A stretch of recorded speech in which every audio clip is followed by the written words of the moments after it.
मेरा इलाका .com के अंदर आपका स्वागत है। अमीन पटेल जी, मुंबा देवी तालुका के आपके इलाके के अंदर आप अपने वोटर्सों को क्या मैसेज देना चाहते हैं? देखिए, सबसे पहले तो मैं अपने वोटर्स का अपनी दिल की गहराइयों से शुक्रिया अदा करना चाहता हूँ कि इस इलाके के मुंबा देवी इलाके में रहने वाले वोटरों ने हर बार हमको आशीर्वाद दिया, हमको प्यार दिया, हमको दुआएं दी, हमको वोट दिए। उसी की वजह से वो मुरली देवरा रहे हो, मिलिंद देवरा साहब हो, मैं एज ए एमएलए या हमारे कॉरपोरेटर भारी अक्सरियत से जीत के आए। उनके ही विश्वास के ऊपर हमने पिछले 5 सालों में आमदार होने की हैसियत से उनके बहुत सारे मसलों को हल किया है और एक फेज़ जो विकास का हमने पूरा कर दिया पिछले 5 सालों में।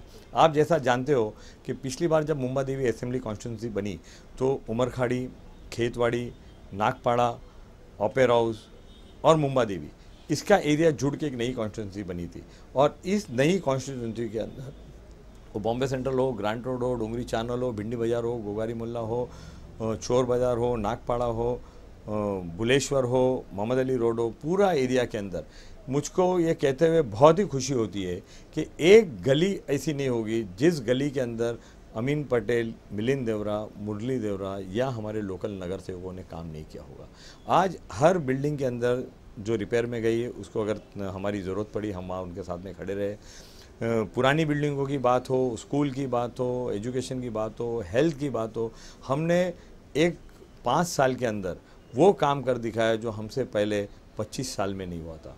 और मुझको बेहद खुशी है और इस बात का पूरा भरोसा है कि आने वाले 5 साल के लिए भी यहाँ की आवाम जो है हमारे को ही मौका देगी। वो इसलिए मौका देगी कि उन्होंने इस बात को देखा और महसूस किया है कि जब भी उनके सुख में या उनके दुख में जब भी उन्होंने हमको आवाज़ दी, हम उनके बाजू में खड़े रहे, हम उनके साथ में खड़े रहे, हम उनसे कदम से कदम मिला के चले। उनकी खुशी में भी उनके साथ थे, उनके गम में भी उनके साथ थे। उनकी जब बिल्डिंगों का मसला था तब भी उनके साथ थे, उनके स्कूलों का मसला था तब भी उनके साथ थे, उनकी हाउस गलियों का मसला था तब भी उनके साथ में थे। और जो काम हमने पिछले 5 सालों में एज ए एमएलए, इससे पहला एज ए कॉरपोरेटर और मेरे बाद में मेरे एमएलए बनने के बाद में मेरे कॉरपोरेटर और हमारे ऊपर जो एक अम्ब्रेला है जो हमको साथ में लेकर चलने का काम करती है, मुरली देवरा साहब और मिलिंद देवरा साहब, उनके नेतृत्व में और उनके मार्गदर्शन में जो इस इलाके के अंदर छोटे बड़े जो काम हुए हैं, वो सीनियर सिटीज़न के लिए रीडिंग लाइब्रेरी हो या बच्चों के खेलने के लिए पार्क हो या बच्चों के खेलने के लिए बास्केटबॉल हो या सड़क पे चलने के लिए सड़क हो। मेरी ऑफिस के बाहर जो डंकन रोड है, जो मौलाना आज़ाद रोड का नाम है जिसका, अगर मुंबई में थोड़ी सी भी बारिश हो जाती थी तो कहीं पानी भरे न भरे डंकन रोड के अंदर बच्चे स्कूल नहीं जा पाते थे कि बच्चों के घुटन के ऊपर तक पानी भर जाता था, माँ बाप स्कूल में भेजते नहीं थे। मगर जब से मैंने इस रोड को बनवाया है, नागपाड़ा जंक्शन से लेके गोल देवल के जंक्शन तक का, पूरे मुंबई में अगर पानी भर जाएगा मगर डंकन रोड के अंदर मौलाना आज़ाद रोड के ऊपर आपको पानी नहीं मिलेगा। जो सड़क यहाँ पर बनी है सीमेंट कंक्रीट की हुई, उसी तरह से मौलाना शौकत अली रोड है, एसवीपी रोड है, बड़े बड़े सीमेंट कंक्रीट के काम करवाए हैं रोड के हमने, ताकि लोगों को ट्रैफिक के अंदर प्रॉब्लम न हो, खड्डे के लिए प्रॉब्लम न हो। इस तरह से आज जो गार्डन्स के काम हो रहे हैं वो बहुत बड़े काम मुंबई में पीटी मानी उद्यान है उसके अंदर बड़ा काम हुआ है, दायम बाग है खांडा मोहल्ले में उसके अंदर काम हुआ है, सीताराम गार्डन है उसके अंदर काम हुआ है। तो हर तरह से जो एक एमएलए को करना चाहिए था, जो लोग एक एमएलए से उम्मीद करते हैं, जो लोग अपने एमएलए को देखना चाहते हैं, जिस तरह से मुझको पूरा यकीन है कि जो भरोसा लोगों ने मुझ पर 5 साल पहले किया था, फिर से एक बार वो लोग मुझको वोट देके अपनी सेवा के लिए फिर से चुने। पिछले इलेक्शन में आपका जो मुद्दा था बेरोज़गारी और जर्जरित इमारतों को लेकर आप लोगों ने मुद्दा लिए थे, उसी बिहाफ पे आपको लोगों ने चुन के यहाँ पर लाया गया और उस कसौटी में आज खरे भी उतरे हो। इस मर्तबा के इलेक्शन आपके क्या मुद्दे रहेंगे और किस इशू पे आप काम करेंगे? देखिए, इस साल मैंने जैसा अपनी बात में बताया कि कोई भी काम फेज़ में होता है। एक दिन के अंदर पूरी समस्या सॉल्व नहीं हो सकती है और सॉल्व भी हो जाती है तो नहीं समस्या आती। जैसे आज हम एक फ्लाईओवर बनाते तो आज से 25 साल की हमारी दूरदृष्टि रहती है कि 25 साल में इतना ट्रैफिक होगा, तो डेफिनेटली 25 साल 30 साल बाद उसके ऊपर एक और फ्लाईओवर बनाना आवश्यक हो जाता है। आपने फॉरेन में देखा है कि 1 2 3 4 5 ऐसे फ्लाईओवर एक के ऊपर एक चलते हैं। तो ऐसा नहीं रहता कि एक साथ में चौड़ा 10 लेन का बना देते, तो पॉसिबल नहीं है। हमने फर्स्ट फेज़ मिलिंद देवरा साहब और हमने मिलके इस कॉन्स्टिट्यूंसी के अंदर मुंबा देवी के अंदर first phase of development work, infrastructure work हमने पूरा किया है। दूसरा फेज़ हम चालू करें। पहले फेज़ में हमने जॉब फेयर करके लोगों को नौकरी देने की बात की थी, हमने नौकरी दी। पहले फेज़ में हम पुरानी बिल्डिंगों को रिपेयर और रिकन्स्ट्रक्शन करने की बात की थी। पॉलिसी के अंदर चेंजेस ला करके आज हर एक आदमी को पता है, अगर माडा का जो 2,000 रुपया स्क्वायर मीटर का 3,000 रुपया पर स्क्वायर मीटर अगर रेट हुआ है तो अमीन पटेल के आवाज़ उठाने से हुआ है। अगर ए बी सी कैटेगरी को मर्ज करके 1969 तक की बिल्डिंग को रीडेवलपमेंट का काम हुआ है तो उनके आमदार अमीन पटेल ने असेंबली में आवाज़ उठाकर उसको करवाया है। 33(9) की पॉलिसी में जो चेंज करने की बात थी, लगातार तमाम न्यूज़पेपर और न्यूज़ चैनल के अंदर ये बात आई थी कि अमीन पटेल ने उस वक्त टाइम्स ऑफ इंडिया नौजर भरोचा ने बात को लिखा था कि जब DCR चेंज हो रहा था और टेनेंट के ऊपर फंजीबल के लिए पैसा लगाने की बात हो रही थी, तो मैंने अपनी गवर्नमेंट से कहा था, अगर आप हमारे यहाँ जर्जर इमारत में रहने वाले टेनेंट के ऊपर कोई भी बोझा डालेंगे, 1 रुपया भी उनसे लेने की बात करेंगे, तो मैं एज ए MLA इस्तीफ़ा दे दूंगा। ये बात टाइम्स ऑफ इंडिया में छप के आई थी।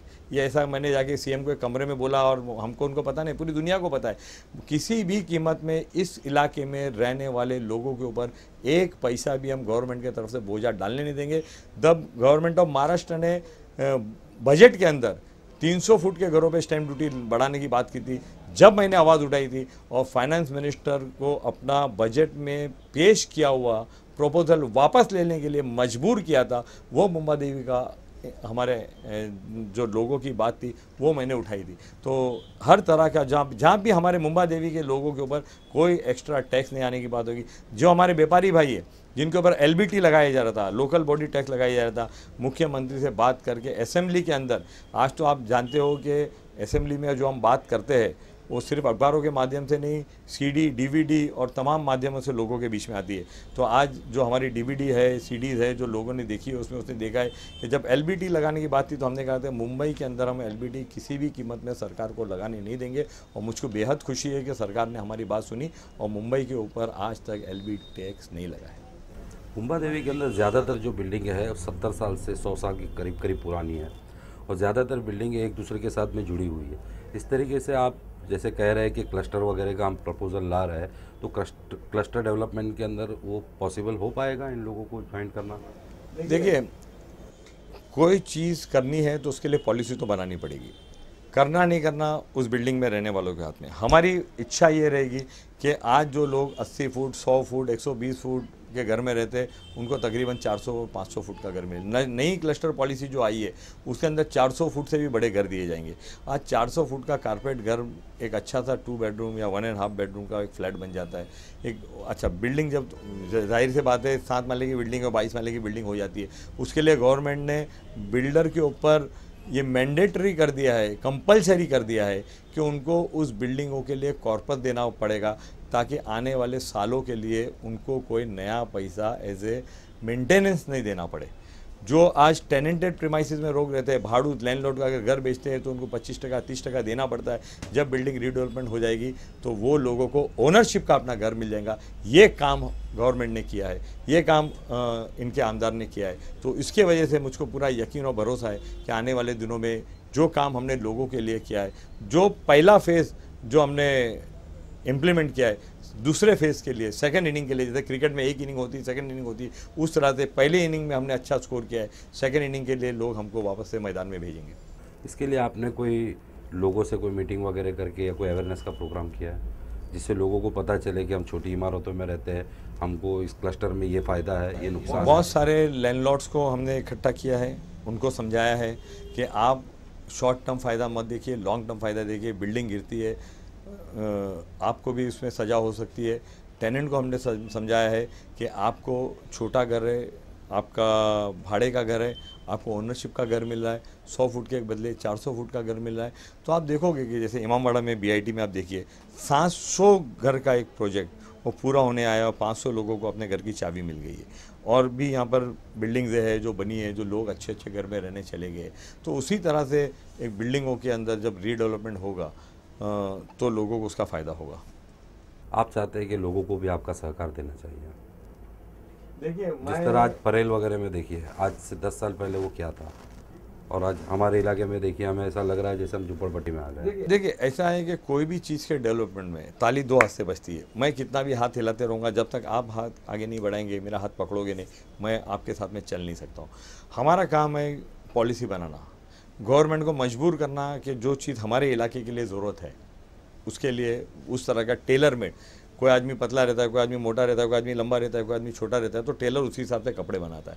हमको पता है कि हमारे इलाके के अंदर क्या ज़रूरत है, उसी तरह से हम गवर्नमेंट को पॉलिसी बनाने के लिए कहते हैं। और हमको खुशी है कि कांग्रेस की गवर्नमेंट रहने की वजह से हमको जो पॉलिसी चाहिए थी हमने अपने लोगों के लिए लाया।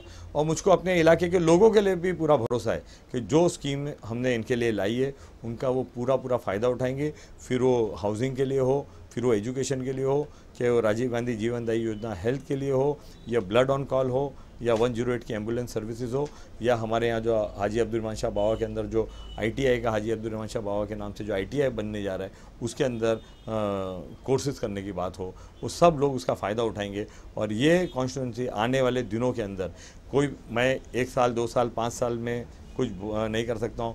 जब तक मेरे लोगों का साथ, जिस तरह से लोगों ने मुझको साथ दिया है उसी तरह साथ रहेंगे, तो मैं आपको यकीन से बात बताता हूँ कि ये कॉन्स्टिट्यूंसी आने वाले दिनों में मुंबई की नंबर 1 कॉन्स्टिट्यूंसी रहेगी।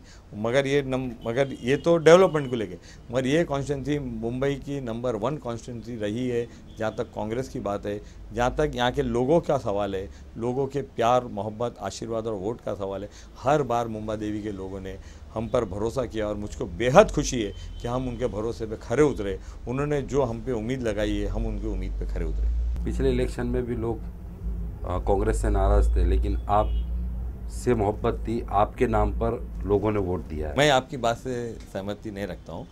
यहाँ के लोग कभी कांग्रेस से नाराज़ हो ही नहीं सकते, यहाँ के लोग कभी अपने वोटों का बंटवारा कर ही नहीं सकते। यहाँ के लोगों को पता है कि हम जो है सही राह पे चल रहे, और जो आदमी सच्चा होता है, सही राह पे चलता है, वो कभी भटकता नहीं है। यहाँ के वोटर आज से पहले कभी भटके नहीं है और आज भी भटकेंगे नहीं और आज के बाद भी नहीं भटकेंगे। वो सिर्फ़ और सिर्फ एक ही चीज़ जानते हैं, वो है सेकुलरिज़म, वो है उनकी तरक्की, और उसके लिए वो हर बार हम पे अपना आशीर्वाद, हम पे प्यार, हमारा वोट वो हमको देते हैं। मेरा इलाका में बात करने के लिए आपका बहुत बहुत धन्यवाद।